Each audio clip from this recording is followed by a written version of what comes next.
Baik, bismillahirrahmanirrahim. Teman-teman, anak-anak, coba silakan dirapikan dulu duduknya demi kenyamanan kita dalam melaksanakan kegiatan belajar mengajar. Assalamualaikum warahmatullahi wabarakatuh. Waalaikumsalam warahmatullahi wabarakatuh. Alhamdulillahi wa kafa. Wassalatu wassalamu ala nabiyil huda wal mustafa wa ala alihi wa ashabihi ahla sidqi wal wafa, amma ba'du. Baik teman-teman, sebagaimana yang udah Bapak jelaskan di minggu kemarin, di minggu ini jadi kita ingin membahas tentang apa itu sejarah kebudayaan Islam, awal mula Islam ada di Indonesia gitu. Kan kalau kemarin kan awal mula Kristen di Indonesia gitu. Sekarang kita membahas tentang awal mula Islam yang ada di Indonesia. Oke, mulai lanjut. Oke. Jadi tujuan-tujuan pembelajaran saat ini mahasiswa itulah bisa dibaca ya, bukan mahasiswa tapi siswa. Itu bisa dibaca ya. Coba dibaca dulu. Sekejap. 1, 2, 3 tuh ada. Itu tulisan apa, Pak? Oke, lanjut. Nah, ada pendahuluan. Yaitu Islam adalah agama mayoritas di Indonesia saat ini. Namun kehadirannya tidak terjadi secara tiba-tiba, melainkan melalui proses panjang yang melibatkan berbagai jalur dan bangsa. Para sejarawan mengemukakan beberapa teori berdasarkan data sejarah, arkeologi, dan antropologi. Setiap teori memiliki perspektif dan bukti yang berbeda-beda. Itu sudah kita ketahui lah. Jadi munculnya Islam di Indonesia ini enggak secara otodidak atau tiba-tiba jebret turun dari bumi Islam ada di Indonesia, melainkan Islam atau Islam muncul di Indonesia itu memiliki berbagai pandangan atau berbagai pendapat dari setiap teori-teorinya gitu. Ada yang mengatakan bahwasanya Islam muncul pada zamannya Wali Songo, Islam muncul di Indonesia pada zamannya kerajaan dan lain sebagainya gitu. Ini ada. Mungkin kita lanjut lagi. Ya, Pak.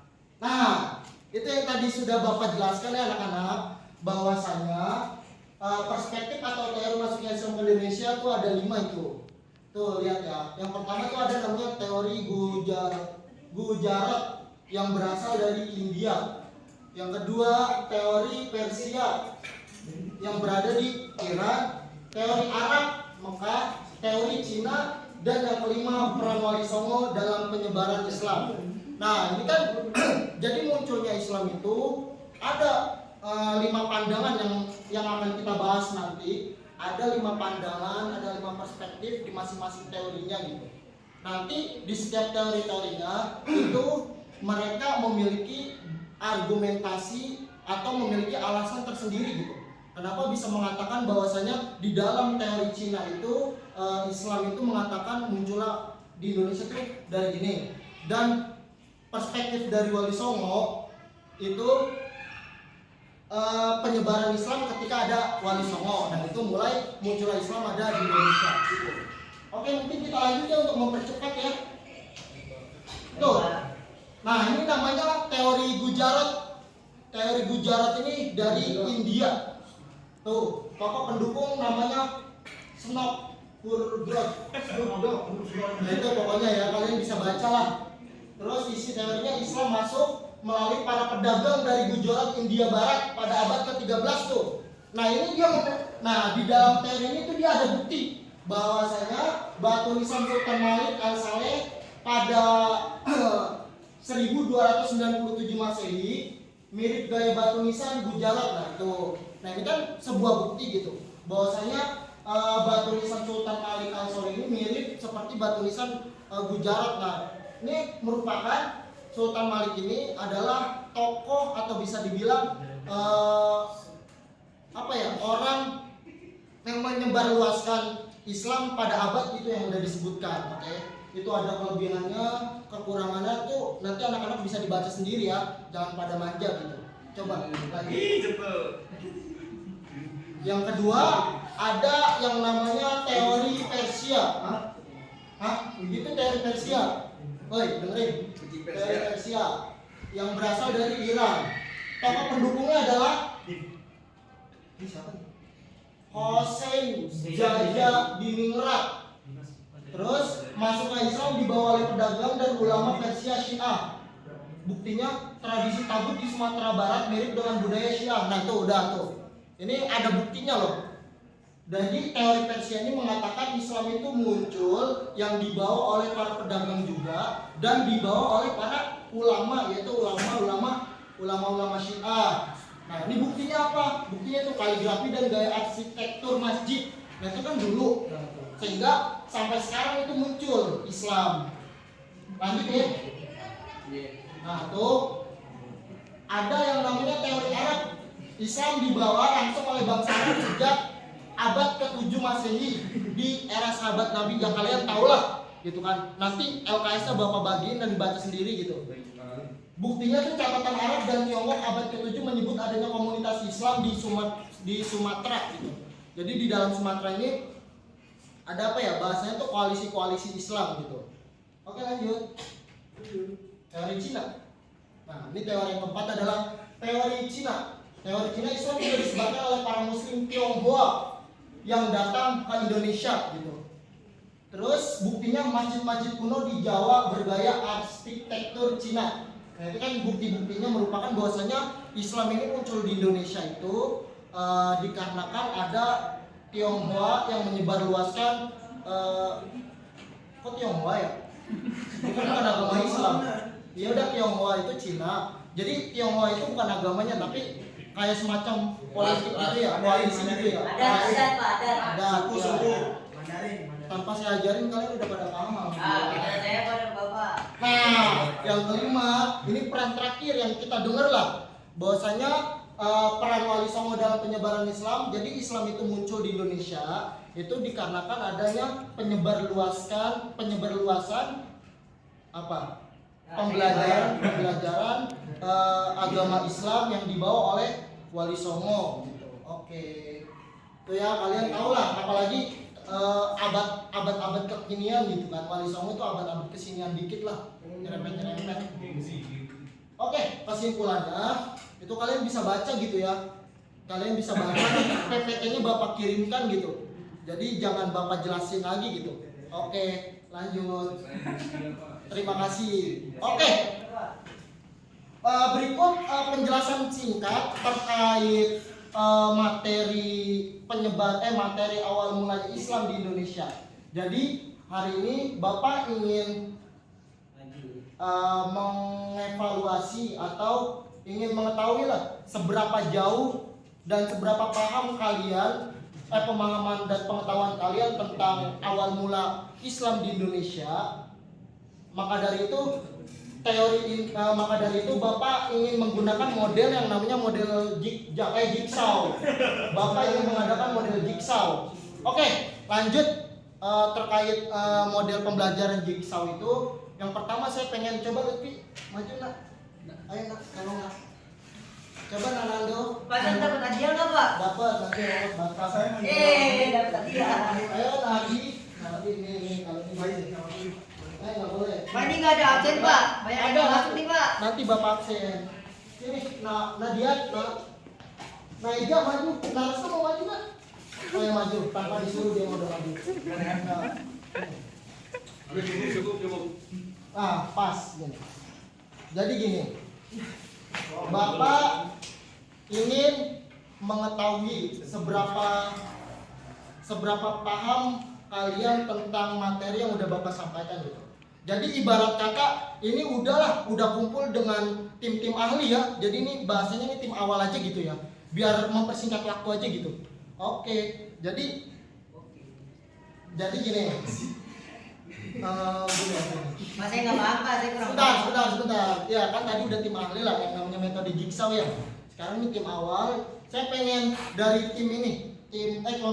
Kelompok si dia Narestu, Putra itu dia menjelaskan ya kalian menyampaikan mana sih yang sekiranya bukti ataupun teori yang paling kuat untuk perspektif mana nih yang paling kuat bahwasanya awal mula Islam itu muncul di Indonesia.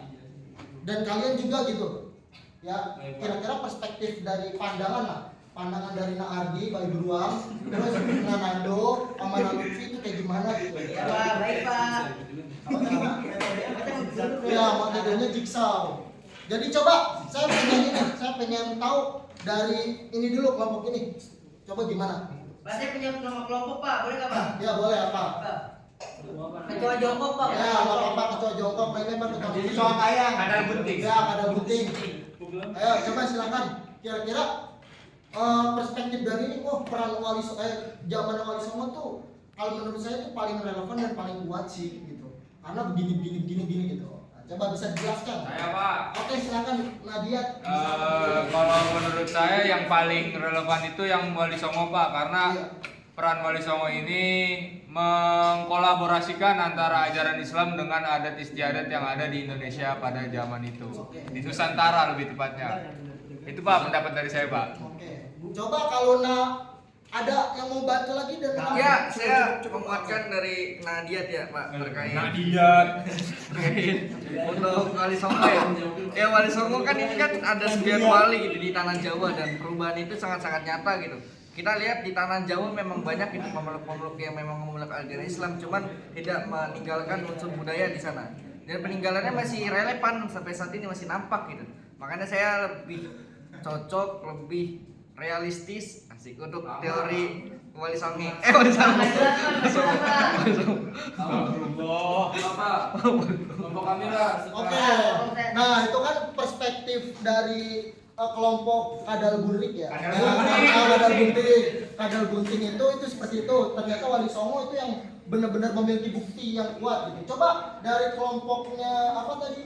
Ketua jongkok Pak. Ketua jongkok coba gimana? Pak, setelah kami Ya, diskusikan, Pak. Saya berdua Pak, saya diskusi berdua Pak. Nyata.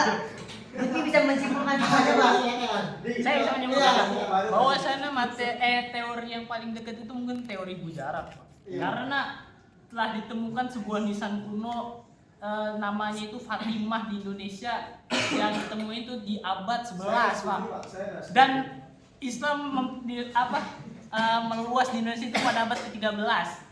Terutama muncullah Samudra Pasai di Aceh pada tahun 1267 Masehi, Pak. Oke. Saya setuju Pak, saya setuju. Coba dari dua kelompok ini, dari kelompok Kadal Burik ini, Kadal Bunting ini, ada gak lontaran pertanyaan terhadap apa yang udah disampaikan?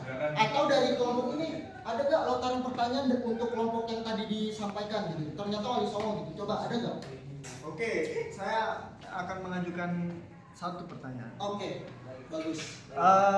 Menurut ketua kayang, ketua jongkok, ya. Menurut kelompok ketua jongkok, mengapa teori Gujarat Jam sekolah ya Pak. Gujarat itu lebih unggul daripada pas bukan kepemimpinannya Wali Songo? Silakan. Apa landasan Anda bagaimana? Jadi menurut saya kenapa teori Gujarat itu menekankan bahwasannya lebih unggul dibanding teorinya Wali Songo, karena teori Gujarat itu sudah melihat gitu sejarahnya bahwasannya Islam tuh masuk ke Indonesia itu pada abad 11 gitu, 11 Masehi, dengan ditemukannya bukti nisan dari salah seorang wanita muslimah gitu.